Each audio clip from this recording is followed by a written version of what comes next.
Selamat malam, selamat datang di kelas online kembali ya untuk pertemuan kita yang kedua ini. Sekarang saya akan membahas mengenai konsep dasar dan juga motivasi berwirausaha.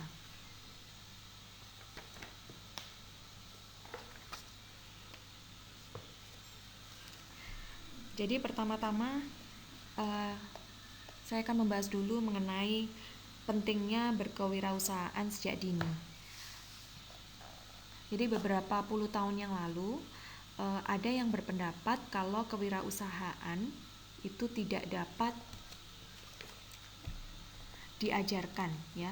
Namun pada dekade akhir-akhir ini, entrepreneurship yang sekarang sedang kita pelajari ini atau yang dimaksud dengan berkewirausahaan itu sudah menjadi mata pelajaran yang mana diajarkan di sekolah-sekolah dan juga jadi mata kuliah wajib yang diajarkan di sebagian besar perguruan tinggi negeri maupun di perguruan tinggi swasta. Itu tidak cuma terjadi di perguruan tinggi di dalam negeri, tapi juga di luar negeri.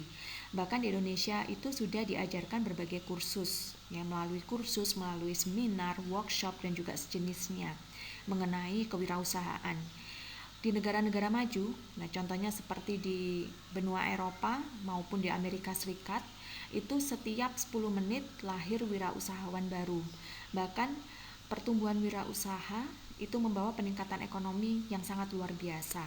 Nah, pengusaha baru itu sudah memperkaya pasar dengan berbagai produk barang dan juga jasa yang kreatif dan juga sangat inovatif. Ada suatu pernyataan dari Bukhari Alma ya, yang mana diungkapkan tahun 2005, yaitu mengatakan bahwa tahun 1980-an di Amerika Serikat telah lahir sebanyak 20 juta wirausahawan baru. Nah, mereka menciptakan lapangan pekerjaan baru. Begitu juga di Eropa Timur, wirausahawan ini mulai bermunculan. Bahkan di negeri Cina yang masa lalu itu menganut paham komunisme murni ya. Nah, sekarang sudah mulai membuka diri terhadap lahirnya wirausahawan baru dan juga menerima investasi dari luar. Nah, Universitas Beijing itu menghapus mata kuliah Marxis dan menggantikannya dengan mata kuliah berkewirausahaan atau entrepreneurship. Nah, jadi transformasi pengetahuan tentang kewirausahaan itu sudah berkembang ya, apalagi terutama di akhir-akhir dekade ini. Nah, demikian pula tren di negara-negara lain termasuk juga terjadi di Indonesia. Jadi mata pelajaran atau mata kuliah kewirausahaan itu sudah diajarkan di beberapa sekolah menengah atas kejuruan dan juga perguruan tinggi. Bahkan dijadikan sebagai kurikulum yang sangat wajib sekali. Serta di berbagai kursus bisnis dan koperasi itu jadi materi ajar yang utama sekali. Nah, bahkan menjadi salah satu konsentrasi di program studi tertentu juga ada kewirausahaan gitu ya. Jadi bisa disimpulkan dari pernyataan yang sudah saya jelaskan ini, kalau berkewirausahaan itu bisa dijadikan sebagai mata pelajaran atau mata kuliah yang bisa diajarkan baik di tingkat sekolah dasar, sekolah menengah pertama SMP ya, sekolah menengah atas kejuruan SMK ataupun yang SMU gitu, maupun di perguruan tinggi. Jadi tujuannya supaya paradigma berpikir peserta didik itu berubah. Jadi para mahasiswa itu pemikirannya berubah. Yakni berubah dari kalau mereka itu setelah lulus sekolah akan melamar pekerjaan jadi pegawai. Gitu kan awalnya paradigmanya. Tapi sekarang memiliki ataupun mau dan juga mampu mengubah paradigma berpikir untuk memotivasi mereka semua kalau setelah mereka lulus sekolah atau lulus kuliah nanti akan jadi seorang wirausahawan yang mana berminat untuk berwira swasta.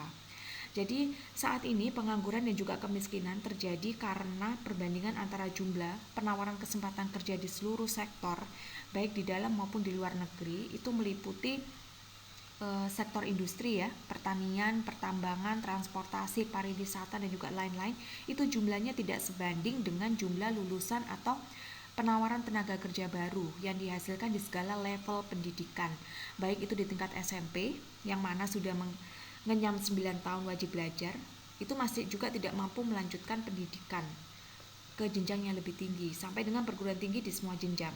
Nah, kesenjangan antara permintaan dan juga penawaran tenaga kerja ini perlu dipikirkan oleh tidak cuma hanya pemerintah tapi kita semua.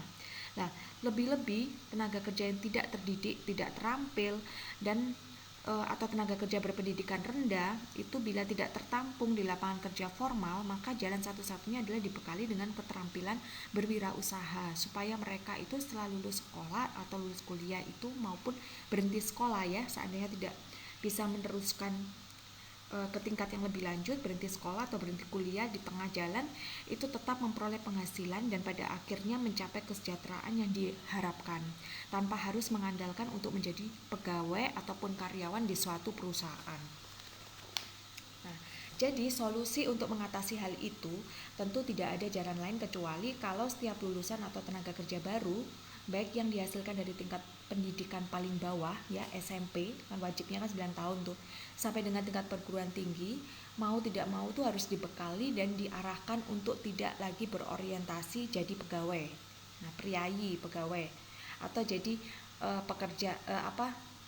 pencari kerja, buruh sebagai orang gajian, namun diarahkan untuk menjadi seorang pemula wirausahawan atau menjadi pengusaha mikro lah paling tidak, dan juga pengusaha kecil sebagai pemberi kerja atau gaji bagi orang lain atau mampu menciptakan pekerjaan kan atau lapangan kerja bagi orang lain. Nah, pembekalan keterampilan berwirausaha tersebut harus menjadi program dari pemerintah, baik itu jangka pendek, sedang maupun panjang. Nah, gunanya memperkecil jumlah keluarga miskin karena tidak memiliki pekerjaan ataupun jadi pengangguran yang pada akhirnya tidak berpenghasilan.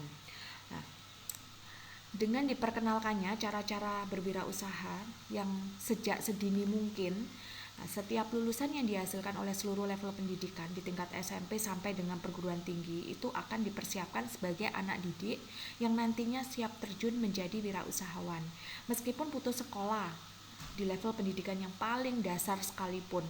Nah, putus sekolah ya ataupun lulusan SMP yang cuman mengenyam 9 tahun wajib belajar. Nah, kurikulum SMP sebaiknya juga dibekali dengan mata pelajaran berkewirausahaan sehingga sejak dari dini seorang lulusan dari level sekolah terendah pun itu tidak bercita-cita jadi pencari kerja atau orang gajian. Nah, melainkan menjadi pencipta lapangan kerja baru atau sebagai pemberi gaji lah bagi orang ataupun pihak lain. Nah, di sini kita bisa melihat sama-sama tentang profil penduduk Indonesia dan juga pemicu berwirausaha. Ya, jadi banyaknya pengangguran, baik itu yang tidak memiliki keterampilan dan tidak berpendidikan tinggi, maupun pengangguran yang memiliki pendidikan formal sekalipun sampai di tingkat sarjana atau pengangguran intelektual ya, karena pertumbuhan ekonomi suatu negara itu memang keadaannya rendah ya, mungkin bisa jadi karena krisis ekonomi yang berkepanjangan sehingga tidak mampu menampung antara pertambahan tenaga kerja baru dengan adanya ketersediaan lapangan kerja baru. Nah, jadi sebagai ilustrasi ini kita bisa lihat sama-sama di slide, itu bisa disimak ya. Data profil penduduk Indonesia di sini ditampilkan untuk tahun 2006. Nah, kita bisa lihat sama-sama di sini total penduduk Indonesia kurang lebih 230 juta orang dengan kondisi sosial ekonominya 12% ya, 27,6 juta orang ekonomi atas, 40%-nya 92 juta orang ekonomi menengah, dan juga 48% 110,4 juta orang itu adalah golongan ekonomi bawah. Nah, dari 230 juta orang tersebut itu sebanyak 30 juta orang tinggalnya di kota dengan daya belinya yang bisa dikatakan tinggi. Kemudian 100 juta orang yang masih dikatakan sangat rendah daya belinya. 60 juta orang tinggal di Pulau Jawa, 21 juta orang tinggal di Sumatera dengan komposisi 58% yang kalau dihitung ya 133,4 juta orang tinggal di pedesaan, dan juga 42%-nya lagi sekitar 96,6 juta orang tinggal di perkotaan. Jadi dari total 230 juta orang tersebut, pengangguran mencapai kurang lebih 39,8 juta sampai dengan 55%, kurang lebih 100 juta orang tuh statusnya pengangguran. Jadi dari segi agama ada sebanyak 87% agama Islam, jadi 200,1 juta orang yang mengkonsumsi bahan pangan halal, Dari komposisi usia 55% sebanyak 126,5 juta orang berusia kurang dari 25 tahun. Dari jumlah penduduk tersebut terdiri atas 480 kelompok etnik dengan selera rasa Nusantara. Penduduk Indonesia 99% sebanyak 227,7 juta orang itu makan nasi, ya beras ya, sebagai bahan pokok. Sehingga peluang usaha restoran itu tidak akan ada matinya kalau kita lihat dari profil penduduk Indonesia yang ada di slide ini.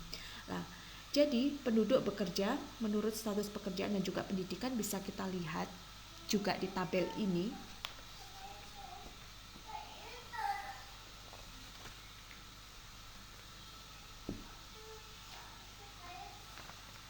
Ya, kita bisa melihatnya di tabel ini.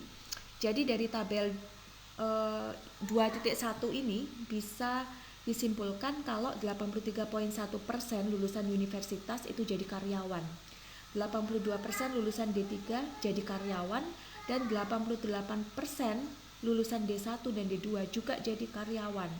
Sedangkan yang menjadi usahawan seluruh lulusan perguruan tinggi masih di bawah 6%. Nah, sedangkan yang jadi usahawan persentase tertinggi adalah lulusan SLTA ke bawah, sehingga agak sulit mengharapkan perkembangan usahawan yang andal di Indonesia ya kalau dari data tahun itu. Jadi Bank Dunia itu melansir kalau kemiskinan di Indonesia tahun 2007 mencapai 49% dari total penduduk dan 60% masyarakat Indonesia hidup dengan gizi buruk. Nah, pada laporan keuangan pemerintah pusat mengatakan kalau aset pemerintah Indonesia sebanyak 851,9 triliun, yang mana juga memiliki kewajiban utang ya tentunya. Maka kewajiban utangnya pada saat itu adalah 1.349 triliun. Maka selisih aset dan juga utang mencapai 497,1 triliun. Nah, dengan jumlah penduduk 230 juta, kalau setiap orang terbebani dan mau membayar sekitar 5,8 juta rupiah, maka utang pemerintah Indonesia baru akan dapat lunas. Nah, pengangguran terbuka itu kan mencapai 10,6%, sebanyak 12,7 juta, dan setengah pengangguran 35,2%, sebanyak 38,3 juta. Kalau seandainya datanya itu tepat gitu ya. Nah, jadi setiap penambahan 1% pertumbuhan ekonomi nasional pada zaman Orde Baru itu diklaim mampu melahirkan atau menampung 200.000 tenaga kerja baru. Nah, sedangkan di zaman reformasi hanya mampu menyerap tenaga kerja baru sekitar 50.000 angkatan kerja. Nah, target pemerintah yang disusun tahun 2007 sampai 2009 itu akan mencetak pertumbuhan ekonomi sampai 7%, tidak akan mampu menyelesaikan persoalan pengangguran dan kemiskinan penduduk Indonesia secara signifikan. Jadi tidak ada jalan lain kecuali upaya penggalakan berwirausaha untuk tahun-tahun berikutnya gitu. Nah, sampai sekarang akhirnya tetap ada ya, tetap ada kegiatan untuk memicu seseorang di bangku pendidikan untuk mencetak sebagai seorang wirausahawan. Jadi profesi apa yang diinginkan oleh seseorang yang sedang mencari pasangan hidupnya lewat penelitian kecil gitu misalnya. Nah, itu sudah ada penelitian ya terhadap calon pasangan. Jadi ternyata sebanyak 99% itu menghendaki berpasangan dengan karyawan tetap. Artinya diprioritaskan pegawai negeri sipil lah seperti TNI, Polri, BUMN, dan juga hanya 1% yang menghendaki berpasangan dengan pengusaha. Itu pun pencari jodoh dari etnis Tionghoa yang sudah tidak diragukan jiwa kewirausahaannya gitu ya. Kalau etnis Tionghoa. Nah, jadi peristiwa yang mempercepat atau memicu seseorang jadi wirausahawan itu apa saja? Nah, kita bisa lihat di sini. Ini adalah peristiwa-peristiwa yang mempercepat dan juga memicu seseorang jadi wirausahawan. Nah, antara lain, yang pertama adalah ketika dia mengalami sebuah peristiwa yang menyakitkan. Ya, peristiwa yang menyakitkan di sini seperti mungkin hilangnya pekerjaan karena mengalami pemutusan hubungan kerja gitu ya. PHK dari tempat kerjanya itu kan sangat menyakitkan. Jadi akhirnya mendorong, memicu seseorang untuk dia mencari jalan alternatif yang lain untuk tetap bertahan hidup. Yang kedua, memasuki usia pensiun, nah, sehingga memiliki waktu luang yang lebih banyak. Ya, ketika seseorang ketika masa mudanya sudah dihabiskan dengan bekerja, terbiasa dengan rutinitas bekerja, ketika pensiun tidak mengerjakan apa-apa, tidak ada kegiatan apa-apa. Jadi untuk mengalihkan perhatian dan kebosanan, mereka memutuskan untuk mulai berwirausaha. Yang ketiga, sulitnya memperoleh pekerjaan. Jadi udah melamar pekerjaan di sana kemari di berbagai instansi yang akhirnya selalu ditolak karena memang kembali lagi ke kondisi, karena jumlah pelamarnya jauh lebih banyak dibandingkan dengan lapangan pekerjaan yang ditawarkan. Nah, membludaknya permintaan itu tidak seimbang dengan penawaran, akhirnya memang sempitnya kesempatan kerja mendorong seseorang untuk menjadi seorang wirausahawan. Yang keempat, telah mengikuti berbagai seminar, kursus ataupun memperoleh mata kuliah kewirausahaan. Jadi ternyata sudah mendapatkan banyak ilmu, berusaha untuk mengaplikasikan ilmunya, kemudian ada ketertarikan di situ, akhirnya berusaha mencoba. Lagi pula juga keuntungannya kan manfaatnya sangat banyak sekali kalau menjadi seorang wirausahawan gitu ya, dari sisi finansial. Nah, yang terakhir adalah memperoleh sharing pengalaman dari wirausahawan atau family yang sudah berhasil atau memiliki bisnis sebelumnya. Nah, itu artinya kalau orang Jawa bilang ketok tular ya. Jadi dari pengalaman yang sudah dirasakan sendiri oleh seseorang itu akan mendorong orang lain untuk mengikuti. Ya, siapa sih yang nggak mau kan kalau ada sesuatu yang enak pasti di mana-mana orang akan ngikut.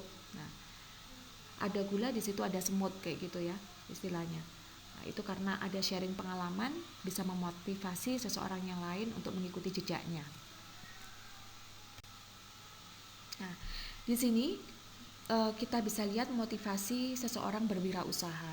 Jadi di negara-negara maju, keinginan seseorang untuk menjadi bos terhadap dirinya sendiri itu cukup besar. Nah, berkeinginan sukses tanpa harus dibawa tekanan orang lain. Nah, itu pertamanya, keinginannya seperti itu. Jadi misalnya meskipun perusahaan baru berjalan 1 tahun, sudah berusaha keras untuk difranchise-kan atau diwaralabakan. Nah, hal ini bisa dilakukan kalau pemerintah ikut memfasilitasi dengan cara mempermudah proses pemberian hak intelektual tersebut. Jadi seperti hak dan juga lisensi trademark, hak waralaba misalnya, hak cipta copyright. Kalau seandainya pemerintah memfasilitasi, itu pasti akan mendorong wirausahawan untuk semakin bermunculan gitu ya. Jadi dalam aspek lain, keberanian seseorang untuk mendirikan usaha sendiri, berwirausaha, itu seringkali terdorong oleh motivasi, bisa mungkin karena disampaikan oleh gurunya atau dosennya, atau koperasi yang memberikan mata pelajaran tentang kewirausahaan yang juga praktis serta menarik. Nah, sehingga bisa membangkitkan minat siswa ataupun mahasiswa untuk mulai akhirnya mencoba berwirausaha seperti yang terjadi di Harvard Business School. Kemudian di Institut Bisnis dan Informatika Indonesia, dan juga beberapa perguruan tinggi lainnya yang memiliki konsentrasi kewirausahaan. Nah, contohnya nggak jauh-jauh seperti tempatnya Pak Trio kuliah itu ya, dulu Ciputra. Nah, itu kan juga backgroundnya bisnis, itu ada bisnis internasional, kewirausahaan, nah gitu.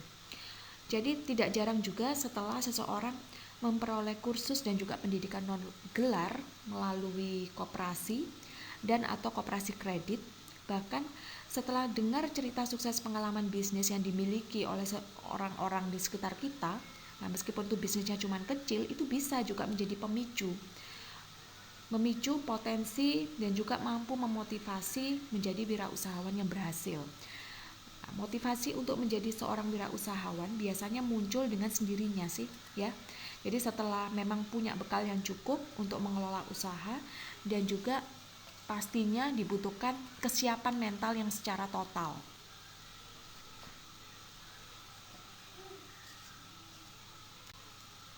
Nah, jadi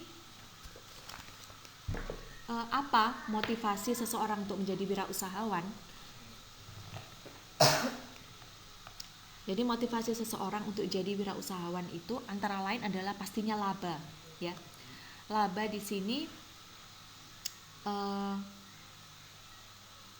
laba itu kan bisa menentukan, kita sebagai seorang wirausahawan bisa menentukan berapa besarannya laba yang dikehendaki. Ya, jadi keuntungan yang diterima berapa dan juga berapa yang akan dibayarkan kepada pihak lain ataupun pegawai kita gitu. Nah, yang kedua adalah kebebasan.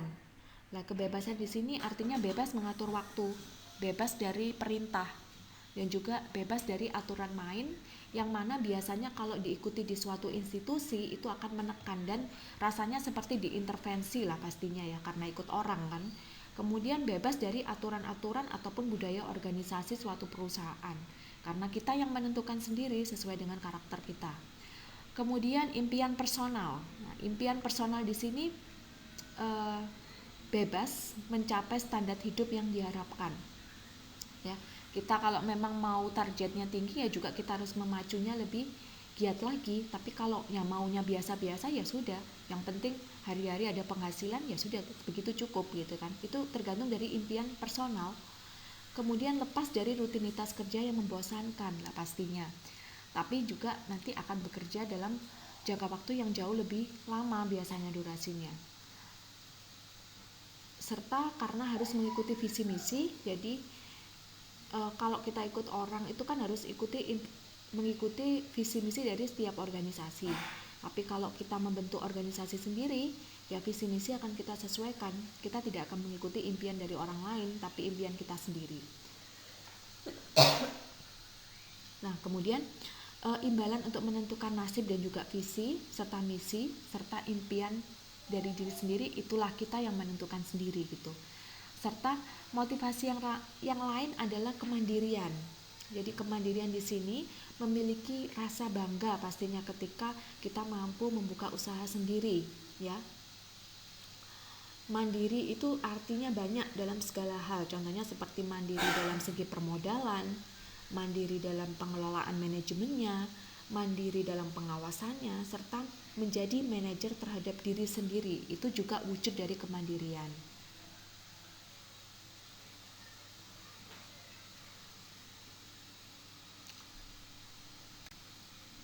Nah, ini tadi kalau mau dibentuk dalam bentuk bagan, bentuknya seperti ini. Artinya dari 4 hal yang sudah saya sebutkan tadi itulah merupakan motivasi seseorang untuk menjadi wirausahawan. Motivasi untuk menjadi wirausahawan itu adalah karena mereka sebenarnya akan memperoleh minimal 4 bentuk imbalan sebagaimana kalian bisa lihat ada di bagan ini, yaitu laba, kebebasan, impian personal, kemandirian yang sudah dirinci di sini dan sudah saya jelaskan di slide sebelumnya.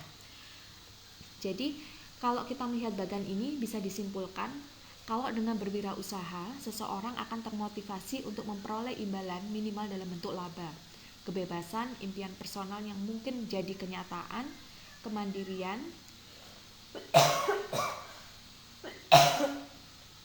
di samping memiliki peluang-peluang pengembangan usaha, itu juga memiliki peluang untuk mengendalikan nasibnya sendiri. Ya, sebagaimana nanti akan diuraikan lebih lanjut di bab berikutnya. Nanti kalian akan tahu, nanti akan saya dongengi gitu di situ. Nah, jadi seseorang wirausahawan itu tidak akan menunggu hari gajian atau tanggal gajian, tapi setiap hari itu diharapkan memperoleh pendapatan rutin. Seorang wirausaha itu akan berusaha sistem bisnisnya bisa dijalankan oleh orang lain dan juga dirinya sendiri.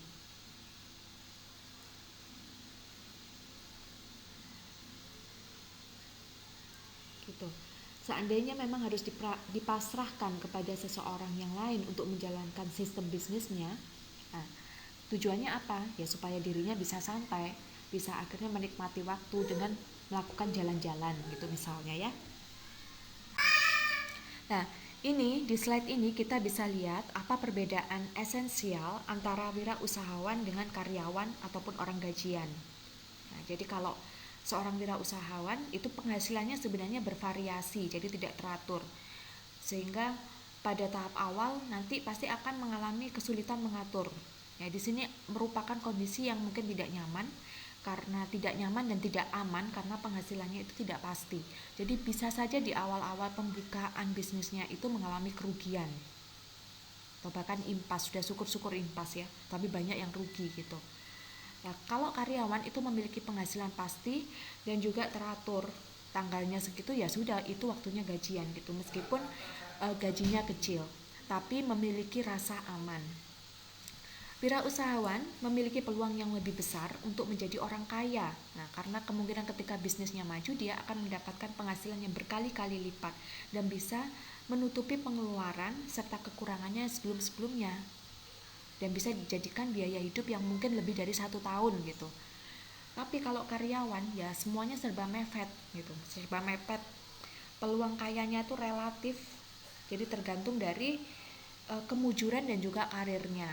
Nah, kalau memang karirnya itu lagi hoki, lagi mujur, lagi ya mungkin lah bintangnya lagi di atas gitu, jadi bisa dia berkarir dengan baik. Tapi kalau tidak ya akan stagnan begitu-begitu saja. Jadi kekayaannya itu ya relatif, tergantung kondisi. Wirausahawan pekerjaannya itu bersifat tidak rutin, ya butuh improvement, tidak setiap hari akan sama. Tidak akan sama. Sedangkan untuk karyawan,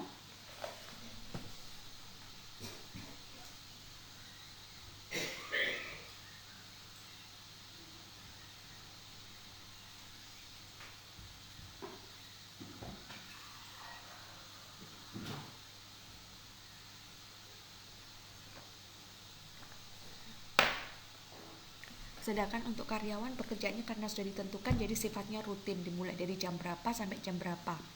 Ya, karena harus mengikuti visi misi dan budaya dari suatu organisasi. Wirausahawan itu kebebasan waktunya yang sangat tinggi karena kembali lagi tadi kepada pekerjaannya yang tidak rutin, jadi tidak terikat oleh jam kerja. Tapi kalau karyawan waktunya tidak bebas karena diatur pada jadwal, jadi terikat pada jam kerja perusahaan. Sedangkan wirausahawan tidak ada kepastian dalam banyak hal termasuk meramalkan kekayaan. Nah, ini tidak ada satupun orang yang bisa tahu ya, karena bisa jadi mengalami kerugian sewaktu-waktu, bisa jadi juga pendapatannya mengalami kenaikan yang sangat signifikan. Nah, ini siapapun mau wirausahawan manapun tidak akan pernah bisa memprediksi, ya tergantung produknya itu sedang diminati atau laku tidaknya di pasar. Sedangkan untuk karyawan ada kepastian dalam banyak hal, jadi bisa diprediksi begitu ya dalam banyak hal. Contohnya seperti kekayaannya juga bisa diramalkan dan juga dihitung, apalagi dia statusnya karyawan tetap. Nah, jadi dengan gaji berapa dalam kurun waktu berapa, nah itu kan bisa diprediksi. Kemudian wirausahawan kreativitas dan juga inovasinya dituntut setiap saat. Nah, memang jadi seorang wirausahawan itu tidak boleh stagnan, tidak boleh flat. Nah, jadi harus melakukan kreativitas dan juga inovasinya harus tinggi supaya bisa menghasilkan produk-produk yang bermanfaat untuk masyarakat, menambah nilai jual dari produknya tersebut gitu ya. Kalau karyawan sifatnya itu menunggu instruksi perintah, ya karena dia sekalipun sekreatif apapun, seinovatif apapun, kembali lagi kepada berbenturan dengan visi misinya instansi, institusi ataupun perusahaan. Nah, kira-kira selaras atau tidak. Ketika memang tidak diperlukan, ya tidak akan pernah bisa semaunya gitu ya. Namanya juga karyawan. Nah, wirausahawan kebergantungannya rendah, artinya dia memiliki kemandirian yang cukup tinggi dari sisi bisa dari pengelolaan manajemennya, pengawasan, kemudian permodalannya, jadi bebas karena dia sendiri yang menentukan. Tapi kalau karyawan kebergantungannya itu tinggi, jadi sangat bergantung sekali kepada tempat di mana dia bernaung, berlindung, yaitu institusi atau organisasi yang mempekerjakannya. Wirausahawan berbagai resikonya tinggi, jadi asetnya bisa saja kemungkinan hilang sewaktu-waktu kalau dijadikan sebagai agunan dalam suatu pinjaman, karena banyak wirausahawan itu yang menjalankan bisnisnya dengan menggunakan bermodalkan pinjaman, dan pinjaman itu diagunkan dari aset yang dimiliki. Jadi ketika usahanya bangkrut, ya sudah akan hilang asetnya itu, makanya resikonya tinggi. Kalau karyawan resikonya relatif rendah dan bahkan bisa diramalkan, kecuali kalau memang cari gara-gara ya punya utang banyak, nah kayak gitu itu juga akan kemungkinan beresiko. Tapi selama hidupnya lempeng-lempeng aja, lurus-lurus aja, ya resikonya relatif rendah. Untuk wirausahawan itu terbuka peluang untuk jadi bos, ya ini kan meskipun itu hanya cuman usaha mikro kecil menengah, usaha mikro lah, tapi dia akan menjadi bos bagi dirinya sendiri. Apalagi kalau dia punya karyawan, ya otomatis jadi bos ya di organisasinya sendiri. Sedangkan karyawan menjadi bos relatif sulit, apalagi bekerja pada perusahaan keluarga. Lah ini jangankan jadi bos, ya, untuk memberikan keputusan perubahan saja kalau di perusahaan keluarga ini sangat sulit sekali gitu. Jadi hampir tidak akan mungkin pernah kesempatan untuk jadi bos itu, ya kan, selamanya kan seperti itu, akan menjadi bawahan. Wirausahawan tanggung jawabnya besar, ya, bertanggung jawab besar untuk dirinya sendiri, untuk masyarakat, untuk karyawan yang dipekerjakannya. Banyak orang yang bergantung kepadanya karena dia menjadi bos. Sedangkan karyawan tanggung jawabnya relatif. Jadi relatif ketika memiliki jabatan juga memiliki tanggung jawab yang cukup besar, tapi ketika tidak ada, ya tanggung jawabnya tidak terlalu besar, hanya tanggung jawab kepada pekerjaan yang harus diselesaikan.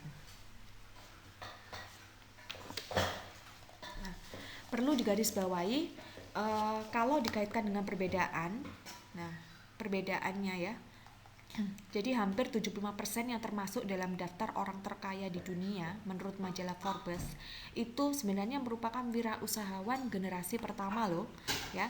Jadi menurut hasil penelitian Thomas Stanley dan juga William Danko, pemilik perusahaan sendiri itu mencapai 2/3 dari jutawan di Amerika Serikat. Jadi orang-orang yang bekerja memiliki perusahaan sendiri 4 kali lebih besar peluangnya untuk menjadi miliarder daripada orang-orang yang bekerja untuk orang lain atau jadi karyawan perusahaan lain. Nah ini tapi dengan catatan kecuali jadi koruptor gitu ya. Tapi ya itu sudah sangat melanggar dari sisi hukum dan sebagainya gitu. Jadi ya nggak bisa dicontoh. Itu terkecuali seperti itu. Nah, di sini kita akan melihat keuntungan dan juga kelemahan jadi wirausahawan.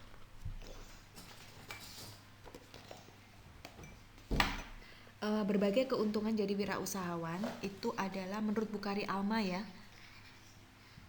tercapainya peluang-peluang untuk mencapai tujuan yang dikehendaki sendiri. Kemudian terbuka peluang untuk mendemonstrasikan potensi sebagai seseorang secara penuh. Kemudian terbuka peluang untuk memperoleh manfaat dan juga keuntungan secara maksimal. Terbuka peluang untuk membantu masyarakat dengan usaha-usahanya yang konkret, serta terbuka peluang untuk menjadi bos minimal bagi dirinya sendiri. Nah, selain keuntungan sebenarnya juga ada kelemahan jadi wirausahawan itu. Nah, di sini ini memperoleh pendapatannya memang tidak pasti dan juga memikul berbagai resiko. Jadi kalau resiko ini diantisipasi secara baik, wirausahawan itu sudah mampu menggeser resiko tersebut gitu. Nah, kemudian bekerja keras dan juga jam kerjanya mungkin bisa jadi jauh lebih panjang. Kemudian kualitas hidup mungkin masih rendah sampai usahanya nanti itu berhasil. Sebab pada tahap-tahap awal seorang wirausahawan itu harus bersedia untuk benar-benar berhemat gitu ya. Dan yang terakhir adalah memiliki tanggung jawab yang sangat besar karena banyak keputusan yang harus dibuat walau mungkin kurang menguasai permasalahan yang dihadapi, tapi mau nggak mau dituntut harus membuat suatu keputusan. Jadi saat ini tuntutan untuk menjadi wirausahawan itu sangat besar. Sebab kalau hanya mengandalkan untuk memperoleh pekerjaan ya melalui perusahaan orang lain gitu misalnya ataupun instansi pemerintah, maka kemungkinan memperoleh pekerjaan itu menjadi sedikit. Bahkan paradigma para orang tua itu sudah mulai bergeser akhir-akhir ini. Jadi untuk jadi seorang menantu itu tidak lagi berpandangan negatif lagi kalau memperoleh menantu seorang pengusaha. Nah, pengusaha, wiraswastawan, pedagang gitu misalnya. Nah, bahkan nggak merasa rendah ataupun turun derajat gengsinya. Nah, orang tua dalam memilih menantunya tidak lagi harus seorang menantu yang memiliki pekerjaan tetap karena menjadi pegawai suatu institusi pemerintah ataupun swasta. Ya itu kan sekarang kan cukup sulit juga gitu. Jadi sebaliknya anak-anak muda zaman sekarang yang baru lulus sekolah dari tingkatan pendidikan apapun saat ini juga tidak merasa malu kalau berdagang ataupun jadi wirausahawan. Nah bahkan banyak juga loh kan kita lihat kalau artis itu juga banyak ya yang terjun ke dunia bisnis ya berdagang gitu berbagai komoditas baik perdagangan di tingkat lokal maupun sampai ekspor dan juga import loh. Nah jadi kalau menyimak dari pencari teman kerja tadi, pencari teman hidup ya, kontak jodoh, komunikasi di surat kabar harian yang biasanya itu kalau dimuat di Kompas gitu misalnya, dimuat setiap hari Sabtu, itu sekarang sudah mulai terjadi pergeseran dalam mencari pasangan hidup. Nah, kalau tahun-tahun sebelumnya itu kan sebagian besar, lebih dari 95%, biasanya yang nulis pencari jodoh di situ itu sebanyak 100 orang gitu misalnya ya, pencari jodoh. Itu pasangan hidup yang mereka pengen itu adalah yang punya pendapatan tetap. Jadi pegawai negeri sipil, PNS, pegawai badan usaha milik negara, BUMN, terus pegawai pemerintah daerah, Pemda, polisi, ABRI, pegawai swasta. Kurang dari 5% dari jumlah tersebut itu yang punya harapan untuk dapat pasangan hidup seorang pengusaha atau wira swastawan, dan juga mayoritas yang cari jodoh pasangan hidup itu seorang pengusaha atau wira swastawan yang memang khususnya cuman dari etnis Tionghoa, selebihnya mereka nggak mau. Nah, tapi akhir-akhir ini ya, jadi penulis itu jauh lebih teliti. Jadi misalnya jumlah 100 kontak jodoh gitu yang diterbitkan di Kompas tiap hari Sabtu. Nah, di situ sekarang sudah terlihat adanya pergeseran dalam mencari pasangan hidup. Jadi kurang lebih 20% dalam mencari teman hidup atau jodoh itu biasanya sekarang cari seseorang yang berprofesi sebagai pengusaha, wira swastawan, pedagang gitu. Jadi intinya kesimpulannya bisa dilihat dari fenomena yang ada, masyarakat kita juga sudah mengalami perubahan paradigma. Nah, di sini kita lihat ya, di slide ini ada gambaran mengenai jumlah keluarga miskin di Indonesia. Jadi ada bukunya Valentino Dinci, Jangan Mau Seumur Hidup Jadi Orang Gajian. Nah, itu sebenarnya memotivasi kita juga, kita semua, untuk melawan kebiasaan ataupun jalan ya, mitos tradisional yang sudah mapan di pikiran kebanyakan anak muda ataupun pikiran orang tua di Indonesia pada umumnya. Kalau setelah lulus dari sekolah maupun lulus dari perguruan tinggi, pilihan pertama dan utama itu supaya putra-putrinya jadi pegawai. Nah, supaya bisa hidup teratur meskipun gajinya kecil gitu, terhormat ya, ingin memperoleh kedudukan, karirnya puncak, dan juga jadi karyawan perusahaan bergengsi, baik itu BUMS, badan usaha milik swasta ya, ataupun BUMN, badan usaha milik negara, ataupun BUMD, badan usaha milik daerah, ataupun PNS, polisi, ABRI gitu. Nah, di bukunya Valentino Dinci itu memberikan ajakan supaya anak muda dan juga orang tua termotivasi dan mengubah paradigma mereka supaya melawan kebiasaan lama. Yaitu apa? Supaya putra-putrinya itu nanti kalau lulus dari bangku sekolah ataupun kuliah itu tidak lagi menjadi pegawai seumur hidup. Nah, melainkan jadi wirausahawan atau pembisnis. Nah, tentunya ini sejalan dengan apa yang diinginkan oleh pemerintah. Nah, di sini kita bisa lihat data keluarga miskin Indonesia dalam 25 tahun terakhir. Itu terpotret ya, tahun 70-an gitu. Ceritanya tahun 70-an, jumlah keluarga miskin 70 juta jiwa. Nah, tahun 96 jumlah keluarga miskin 22,5 juta jiwa. Keluarga miskin antara 38 sampai 40 juta orang. Tahun 2001 jumlah keluarga miskin 37,9 juta orang. Nah, itu diambil dari Badan Pusat BPS. Nah, sekarang kita bisa lihat ini perkembangan keluarga miskin sangat menonjol sekali di tahun 1999 ya. 99 kemudian mengalami penurunan, sempat mengalami sedikit kenaikan di tahun 2006. Nah, sekarang dari tahun ke tahun sampai 2018 itu data yang terakhir. Ini persentase penduduk miskin menurut pulau ya. Jadi semakin menurun, jumlahnya 9,82%. Nah, artinya berarti keadaan Indonesia, perkembangan kemiskinannya itu makin hari makin berkurang. Nah, tapi kita belum tahu lagi nih setelah COVID ya. Nah, tahun-tahun ini ketika ada pandemi COVID lah bisa jadi nilainya naik lagi nih karena banyak sekali yang pengangguran gitu. Nah,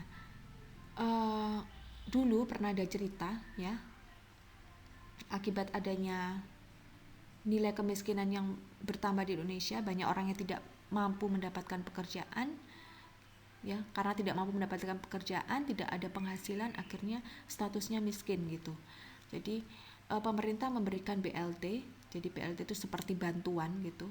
Dari BLT itu terjadi beberapa korban antrian. Jadi korban yang mengantri untuk mendapatkan BLT itu sampai meninggal. Jadi mereka itu tewas. Ya, tewas karena mengantri untuk mendapatkan bantuan langsung itu. Nah, hal ini kan sangat miris sekali ya kalau mendengarkan kabar seperti ini. Jadi apa yang harus dipertahankan gitu loh. Jadi kemudian dengar berita juga kalau ternyata terdapat kebocoran BLT gitu. Apakah tidak bisa didistribusikan melalui sistem koperasi di tingkat desa misalnya, sehingga pengambilan BLT itu akan jauh lebih aman, teratur dan juga transparan daripada ngantri-ngantri akhirnya sudah keluarga miskin, kemudian mereka mengantri menimbulkan korban jiwa. Nah, itu sangat miris sekali saya mendengar cerita seperti itu. Jadi sebaiknya uang tunai yang diberikan kepada keluarga miskin itu dijadikan sebagai sarana untuk modal usaha. Jadi wirausahawan yang disesuaikan dengan potensi rakyat berdasarkan tingkat pendidikan dan juga daerah yang diawali dengan diberi seperti apa ya, kursus keterampilan gitu berwirausaha, itu nanti secara bersama-sama, secara berkelompok bisa dilakukan di tingkat misalnya desa atau kecamatan gitu, untuk sebuah usaha yang dijalankan atas pekerjaan atau usaha yang dikerjakan. Nah, artinya kesejahteraan bagi keluarga miskin seharusnya dihasilkan oleh usaha ya, dengan mengembangkan keahlian tertentu melalui prinsip pemberdayaan dari mereka. Jadi bukan cuma kasih sekedar pembagian BLT gratis cuma-cuma seperti yang selama ini sudah terjadi gitu. Nah, rakyat akan bermartabat kalau diberikan kailnya dibandingkan dengan diberikan ikannya. Nah, kata pepatah kan kayak gitu. Nah, dengan kasih kail atau alat ke mereka itu akan jauh lebih terhormat dan akan menumbuhkan kreativitas dan juga lebih inovatif. Jadi diberikan modalnya, bukan langsung diberikan uangnya saja. Nah, jadi kebijakan pemerintah Indonesia untuk memberikan BLT sebenarnya membuat keluarga miskin itu akan semakin nggak berdaya. Nah, merupakan uh, proses pemiskinan mutlak terhadap penduduk yang lemah secara ekonomi. Nah, semestinya politik ekonomi yang dikembangkan oleh pemerintah Indonesia bukan dengan bagi-bagi dana gratis model BLT kayak seolah dapat hadiah sinterklasik gitu ya. Nah, tapi sebaiknya melalui peningkatan kualitas sumber daya manusianya. Jadi melalui ya bisa kayak pemberian berbagai keterampilan berwirausaha gitu yang disesuaikan sama potensi dari setiap orang. Mungkin ada potensi tiap daerah itu masing-masing gitu, mereka punya keunggulan daerahnya apa gitu. Apalagi Indonesia wilayahnya sangat luas, mereka punya potensi dari sisi culture-nya dan sebagainya, itu kan bisa dikembangkan alamnya, mungkin jadi objek wisata dan sebagainya. Nah, itu agar mereka tidak jadi keluarga miskin, karena sebagian penganggur tanpa diberikan pembekalan sesuai yang dibutuhkan itu nanti mereka akan seolah-olah malah rasanya tidak bermartabat. Tapi kalau mereka diberikan ilmu juga, dimodali, lah mereka akan berkembang dengan sendirinya, akan jauh kreatif dan juga lebih inovatif daripada cuman mendapatkan dana santunan saja. Nah, jadi dari contohnya aja ya, tahun 2009 lah. Tahun 2009 itu tadi kan bisa dilihat sebagai tahun kemiskinan yang terendah sejak tahun 2006. Perlahan tapi pasti angka kemiskinan di negeri ini kalau dicatat dari datanya BPS tahun itu pada saat itu merupakan lonjakan awal krisis ekonomi gitu. Jadi BPS mencatat penduduk miskin di daerah pedesaan itu cukup banyak. Nah, komoditas makanan yang berpengaruh besar terhadap nilai garis kemiskinan ya diantaranya adalah pastinya beras, gula, pasir, telur, mie instan, tahu, tempe. Nah, sedangkan yang termasuk komoditas bukan makanan itu adalah termasuk biaya perumahan juga dibutuhkan, kemudian listrik, angkutan dan juga minyak tanah karena zaman itu masih ada minyak tanah. Oke, sekarang lanjut ke proses pemiskinan mutlak melalui BLT. Nah, kalau dana BLT yang menjadi kebijakan pemerintah itu terus-menerus dijalankan dalam rangka pengentasan kemiskinan gitu ya, yang saya tadi cerita itu. Jadi hal ini kan justru hanya akan jadi proses pembodohan dan akan mendorong kemalasan bagi para penerima BLT. Nah, sebab kalau sekarang tidak usah kerja, nggak usah berusaha, toh juga nanti akan dapat dana kompensasi BLT kok, mereka kan mikirnya gitu. Nah, jadi pemberian dana BLT itu hanya akan mendorong sikap konsumtif dan juga akhirnya masyarakat jadi malah manja. Nah, hal seperti itulah pemberian BLT malah merupakan proses pemiskinan mutlak.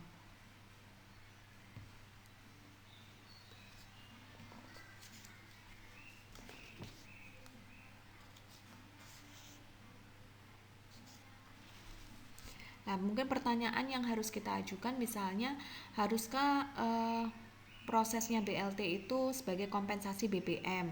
Ya mungkin nanti diteruskan di masa-masa mendatang gitu ya. Sekarang kan sudah diberlakukan seperti itu ya. Kemudian mungkin akan lebih baik dan juga bermartabat kalau dana kompensasi BBM itu dalam bentuk BLT dipakai untuk pengembangan ekonomi produktif. Nah, melalui bisa dikasihkan kursus-kursus keterampilan wirausaha gratis gitu, supaya kesejahteraan mereka di kehidupan keluarga miskin itu akan meningkat. Nah, kalau kebijakan ini ditempuh, nah kemungkinan besar keluarga miskin yang sebagian adalah memang statusnya menganggur, baik itu pengangguran yang berpendidikan maupun tidak berpendidikan sekalipun, itu nanti akan berubah ya.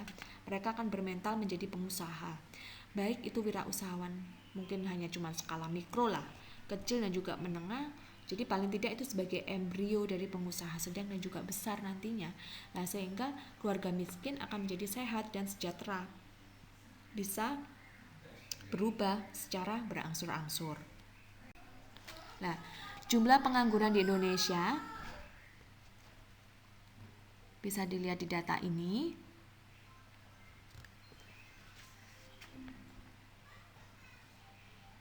Ya, bisa dilihat di data ini jumlah pengangguran di Indonesia.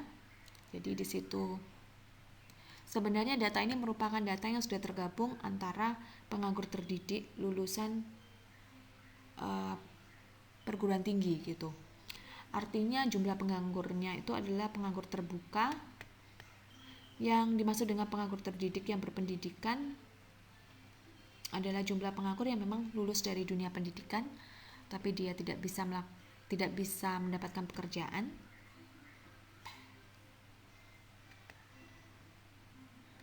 Nah, artinya dari data ini mengindikasikan kalau biaya pendidikan yang begitu tinggi sejak dari zaman TK sampai perguruan tinggi, akhir-akhirnya mereka hanya sebagai pemasok pengangguran terdidik. Nah, penganggur-penganggur ini bukan orang-orang yang tidak memiliki pengetahuan loh ya, dan juga keterampilan, melainkan karena ingin jadi pekerja, sementara kesempatan kerjanya memang terbatas, terlalu banyak jumlah manusianya dibandingkan pekerjaan yang ditawarkan.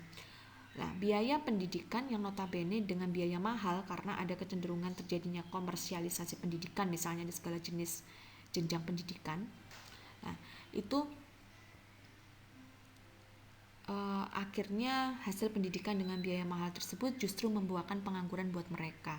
Jadi ironisnya terdapat undang-undang BHMN, biaya pendidikan mahal, namun berpotensi menghasilkan pengangguran potensial. Nah, untuk mengatasi pengangguran tersebut, makanya sekarang perlu ada instansi khusus yang tidak sekadar proyek pelatihan tradisional atau konvensional selama ini. Ya, seperti Departemen Tenaga Kerja. Nah, tapi perlu juga dibentuk, sebenarnya perlu ya dibentuk Departemen Pengentasan Pengangguran Terdidik yang bisa ditangani atau mengatasi para penganggur. Nah, memang tidak semua pendidikan itu komersial, tidak. Ada yang memang sebagai memberikan bantuan dan memang benar-benar jujur, itu juga banyak. Ya, cuman yang jadi permasalahan adalah jumlahnya dari lulusan pendidikan itu tidak bisa diimbangi dengan jumlahnya lapangan pekerjaan yang tidak seimbang di Indonesia. Perlu adanya campur tangan dari pihak-pihak lain yang juga menciptakan lapangan pekerjaan selain dari pihak pemerintah. Hal ini tidak bisa ditanggungkan, dibebankan 100% kepada pemerintah karena ini merupakan permasalahan kita semua. Ya, jadi pengangguran terdidik itu bukan mereka tidak qualified ya, tapi memang keadaan yang mengakibatkan mereka seperti itu karena memang kondisi yang serba terbatas. Sebenarnya justru banyak orang yang sangat kompeten sekali tetapi juga mereka menganggur. Karena apa? Karena ketakutan dari perusahaan juga untuk mempekerjakan orang-orang yang sangat kompeten, karena kemampuan perusahaan itu tidak setara dengan kemampuan dia untuk memberikan pembayaran kepada si tenaga kerja terdidik tersebut. Nah, jadi qualified-nya terlalu tinggi, mampunya perusahaan cuma di bawah kemampuannya dari si pelamar pekerja tadi. Makanya akhirnya diputuskan untuk mencari yang apa ya, yang keahliannya tidak setinggi pelamar yang sangat qualified tadi gitu. Tujuannya apa? Karena perusahaan juga ingin melakukan penghematan, sebenarnya seperti itu ya.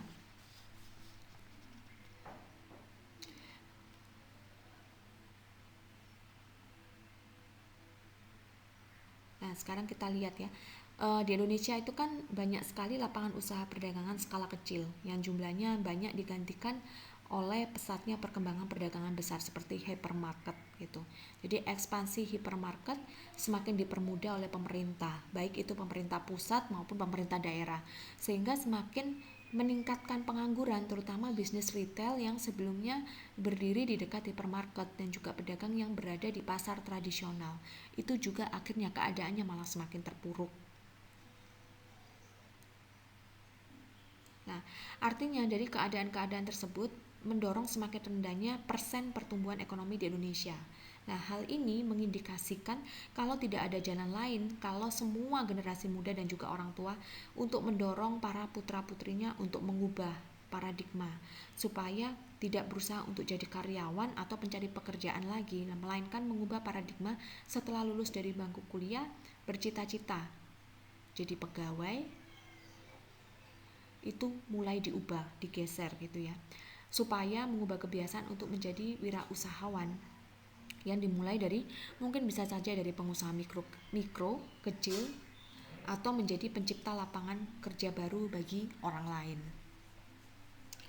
Nah, tapi dari apa yang saya jelaskan mengenai jumlah pengangguran di Indonesia ini, saya tidak mengejudge atau menyalahkan semua sistem pendidikan di Indonesia. Kalau yang mengatakan seluruhnya komersial, tidak. Ya, memang ada sebagian yang seperti itu, tapi tidak semuanya. Dan beruntunglah kalian di tempat yang baik, gitu ya. Beruntunglah, makanya manfaatkan hal ini dengan baik, jangan disia-siakan. Ilmu yang didapatkan ini, kalau bisa nanti setelah lulus, itu bisa diterapkan, diaplikasikan ke masyarakat, khususnya untuk ilmu entrepreneurship ini. Nah, ini ya, ini kita bisa lihat sama-sama perkembangan pinjaman luar negeri dan juga dalam negeri di Indonesia. Nah, semakin meningkat sampai tahun 2016. Tidak ada istilah turunnya cuma di tahun 2006 saja. Dari 2004 turun ke 2006 itu mengalami penurunan, tapi tidak malah menurun, tapi malah mengalami peningkatan terus-menerus.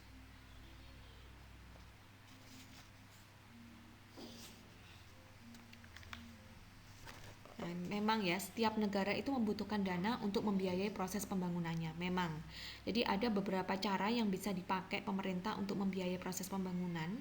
Yang pertama itu dengan mengandalkan sumber penerimaan dalam negeri. Jadi bisa dari pajak gitu ya. Pastinya penghasilan dalam negeri dititik beratkan pada pajak. Kedua, juga bisa melakukan pinjaman, baik pinjaman dalam negeri maupun pinjaman luar negeri.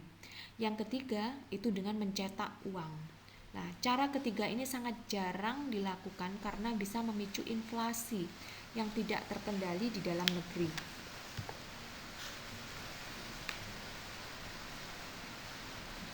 Nah, sekarang kalian bisa lihat di sini dengan banyaknya cicilan bunga dan juga utang luar negeri Indonesia, baik utang pemerintah maupun swasta yang signifikan, maka secara tidak langsung akan berpengaruh terhadap investasi, yang berarti memperkecil kesempatan kerja tentunya.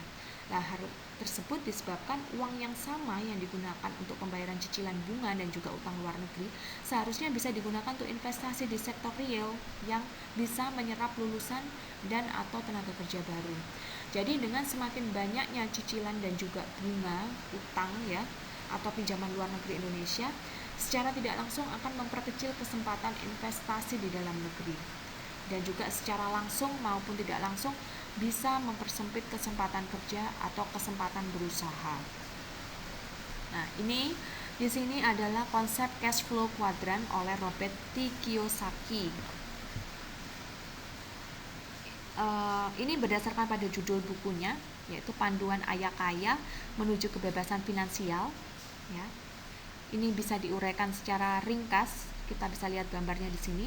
Jadi Kiyosaki ini punya konsep yang cukup cemerlang sekali. Jadi kalau memperoleh pendapatan, seseorang dikelompokkan dalam 4 kuadran. Nah, kuadran pertama itu kuadran 1 ya. Kuadran 1 itu yang E, artinya employee.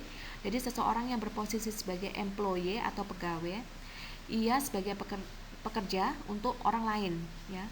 Maksudnya orang gajian gitu, atau bekerja untuk aset bosnya, misalnya bisa ya guru, ya dosen, buruh pabrik, PNS, polisi, ABRI, nah itu employee. Kemudian kuadran 2 atau kuadran yang S itu self-employee, jadi seseorang yang berposisi sebagai self-employee atau pemilik pekerjaan atau bekerja untuk dirinya sendiri.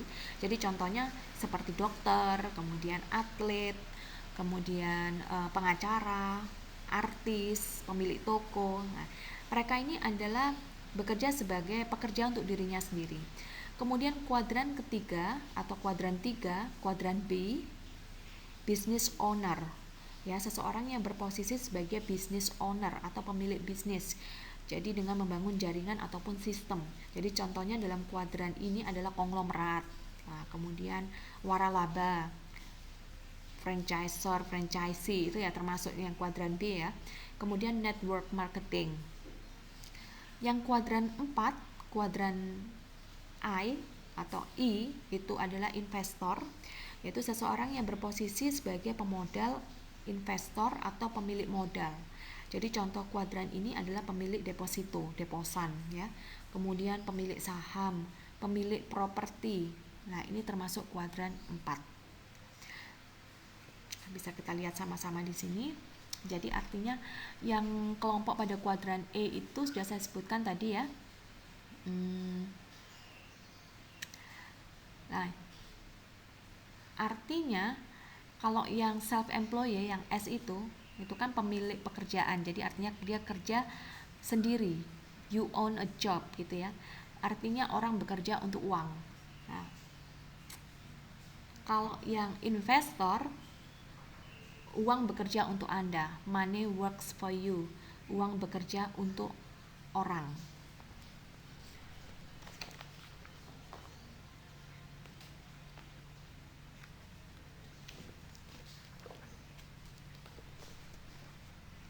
Pertanyaannya adalah bagaimana mengubah posisi dari employee menuju ke business owner atau ke investor, atau mengubah dari posisi kuadran E dan atau S ke kuadran B dan juga ke kuadran I.